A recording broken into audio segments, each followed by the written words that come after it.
Hello and welcome to Fintech Focus TV. I'm Toby and delighted to be joined today by Charlie Henderson of Feedstock. Charlie, how are you? Very well, thanks for having me. Thanks for coming in. So listen, congratulations. Financial Technologists have named you one of the ultimate fintech workplaces of 2019. Excellent. Great accolade. Yep. Before we go into that, just give us a little bit of background about what Feedstock do. So we're a software company that ultimately analyses communication streams and engagement patterns between people for compliance reasons and to also help the sales process. Excellent. And it's been a good growth pattern so far for the business, some exciting stuff that you guys are doing.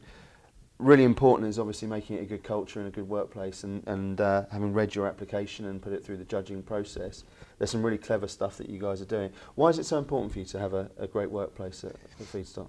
Well, without sounding cheesy, of course, the company is only people. So yeah. the happier our employees are, the happier people are at work, the better everyone works together.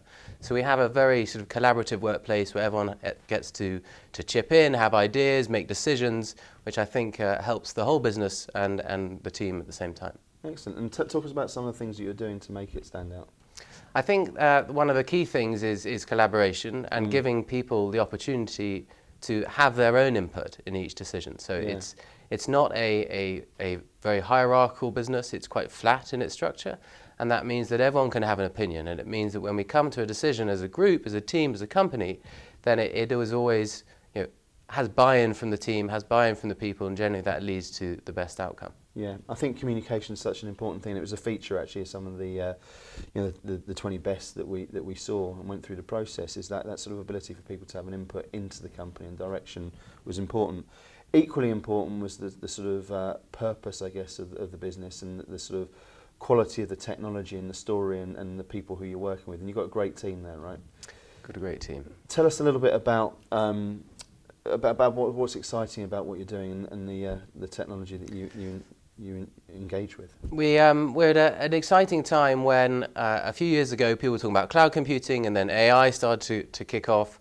And then when we started Feedstock, we were talking to people about the cloud, and they said, "Oh, I'm not interested in the cloud." And then we were talking about AI, and they said, "Oh, what's AI?" Yeah. And it's now got to that stage where businesses are very much actively implementing cloud solutions with artificial intelligence involved in the solution. So it's at that time where these hard years of work is really starting to convert into excellent big contracts with some exciting clients. And speaking of clients, you guys are doing some great stuff at the moment in a really interesting space. Tell us about some of the challenges you're solving for those clients. Well, we have two products ultimately. We have a compliance product, which is called Cortex, which ultimately solves a regulatory issue around MiFID II and a cost control issue around research procurement and research usage. And then we have a more sales-driven product called Synapse, which ultimately suggests what to do. It analyzes who you've talked to, what's going well, what isn't going well, where the opportunities are. So in one sense, we provide a solution for a challenge, and in another sense, we provide value for value creation. Which is a great blend of solving user issues, which is a feature of what I think is making companies great companies at the moment, right? Yeah, very much so. It's an exciting time. And speaking of exciting times, look, you're there and you're in a space which is continuing to evolve at pace. The compliance and regulatory world is probably never seen more change than we've seen of late. Tell us about where you feel the trends are going to be in that marketplace. I think at some stage the trends are going to sort of plateau. There's a lot of smart software that's come out. There's a lot of smart software that's getting integrated now, and there's only so many regulatory requirements that are needed. So I think there's a very exciting 5 to 10 year period ahead of when people implement new software, and there's going to be limits as to how far this software can go, and also how much value it can provide. Yeah. So we're at a very exciting sort of 5 to 10 year period when all this value is getting implemented, used, and then we'll see where it goes from there. With such a crowded market within that sort of space, as you say, look, there's an arms race over, I agree, a sort of 5 to 10 year period. What do you think really is going to make companies stand out? I mean, for us, it's a small world, the financial world. Reputation is pretty important. Certainly we get a lot of referrals through from our existing clients and new clients. Our new clients talk to our old clients. So I think reputation and people are engaging with small businesses like us for the long term. And the challenge to get involved with big businesses is it's hard work, and big businesses don't want to waste a lot of time with a business that doesn't deliver. So definitely reputation and customer service, as well as delivering on what you say you're going to do, Absolutely. is crucial for the long term. Yeah, and answering the problems which actually matter for people as well. I think there's a lot of companies out there who are providing solutions, but not necessarily the money makers. Yeah, totally. And you can really overboil it, and you've got to be quite steady in terms of what you're doing, and make sure you fix the key pain points rather than overdeveloping for problems that are not that bad that people won't pay for. So you've got to keep on point. Absolutely. So speaking of the general market, and you spoke 5 to 10, we're coming up to 2020 in the very near future now. Tell us what you think is going to be happening in the marketplace over the next couple of years. The next couple of years, I think, will be a great change from where we're looking at in terms of enterprise tech and what we're selling into, in that it's going to become a lot more fluid, a lot more live. We're moving from a place where software was essentially quite dumb. It was a sort of input-output system. What you input is what you output, to systems like ours, which are fully automated. So analyze what people do, enable you to carry on your core tasks, don't disrupt what you do, just do what you want to do. And that's an exciting time, and that will mean that people can move faster, be more creative, can start to really open up the whole landscape, whereas before, software and solutions has interrupted what people do. You ask about compliance, you usually get people who groan. So you don't want people to groan, you want people to say, yes, great, we have this system that works, it's automatic, I carry on my sales job, I'm happy, I'm great, and you just keep it going that way. So it's going to be a change, a change in direction. And that whole piece I find fascinating about people making better decisions through technology. As you say, it's a very interesting sort of turn from people being slowed down to speeding people up. Yeah. What do you think the key to that optimization is? Well, obviously, the steps we're taking now are data driven, and there's a lot of data out there. Too much data can be a bad thing. So it's about intelligently using that data and making sure you use it to make the right decisions. So I think as we move for the next couple of years, it's about really trying to get as intelligent insights as possible, as accurate actions from those insights as possible. And that there is a risk that if you're not focused enough, you produce more data for data's sake. So you've got to get the balance right. Absolutely.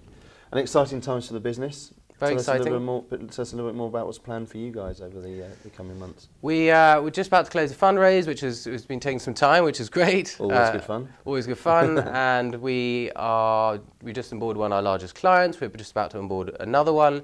So for us, we've really leapfrogged into the big sphere and dealing with some excellent, massive companies, which are a challenge to work with, but very exciting to be involved with them. And how have you found the procurement process of all of that? Because it's sometimes the challenge, isn't it, to work with the massive companies to get this sort of thing right? It's obviously a challenge. I mean, it goes back to my earlier point about trust. So they put you through a lot of hoops to understand whether you're legit, to minimize their risks. They have a longer standing reputation than smaller businesses, so they need to maintain that. And it's difficult. We're getting quite used to it. A 200-page questionnaire is the norm. But it's all right. They're getting pretty standardised, and I think they're getting easier. And they're getting easier. And in the timescales, you're still looking at the same sort of timescales for? Yeah, we're always trying to speed it up, and I think a lot of this is about providing each of the key stakeholders comfort. So you're going to have IT security, you're going to have data privacy, you're going to have the technology teams, you're going to have the business stakeholders. So as much information and transparency as you can provide these stakeholders along the way, the faster you can move. But there is also the limitations of how quick can they move from their side. So you can step on the gas as hard as you like, but it depends how quickly their car is going to drive. Absolutely. Let's go back to the workplace itself and making it feels like a great place for people to work in your team. You mentioned communication and involvement as being probably the sort of central piece for you. In terms of management principles, there's essays and books written about that on its own. But if you were to give a sort of snippet of advice for people watching at home and saying, look, this is something here which we've embedded in the business that's made a real difference, that's allowed us to thrive as a team and allowed people to sort of drink the Kool-Aid, so to speak, about the business. What would you give as a takeaway off that? I think the key thing is to have faith in your employees. So have very clear targets, very clear directions, but let people have their own decision and let people decide on what they think is the right route. And I think a clear a clear path of business direction with a success criteria of what we need to do, combined with the freedom and the ability to have your own input to make that decision is the best way. Yeah. I think where it can go wrong is when if people are too prescriptive, micromanage too much. It needs to be a fluid system between business direction and objectives and the person's ability to deliver. Absolutely. So trusting people more, giving them freedom to make their own decisions has definitely helped all of us in our progress. And letting go, just believing that there's the right way to do it is a good way. That sense of empowerment, I think, is something which is key to numerous different businesses and their success stories off the back of it. And it takes some bravery to do that. Was it always something which you guys set up to say, we're going to be a team that empowers our people? Or is it something which honestly, no. It's taken some time to learn it that way. Yeah. I think at the beginning we probably started like most businesses and thought command and control. And then as time moved on, you relax a bit and you understand that it's not the best way to run a business. The best way is to empower people. People enjoy it more when they make the decision more themselves. So it's taken a few wrong turns to get here, but we've got there eventually.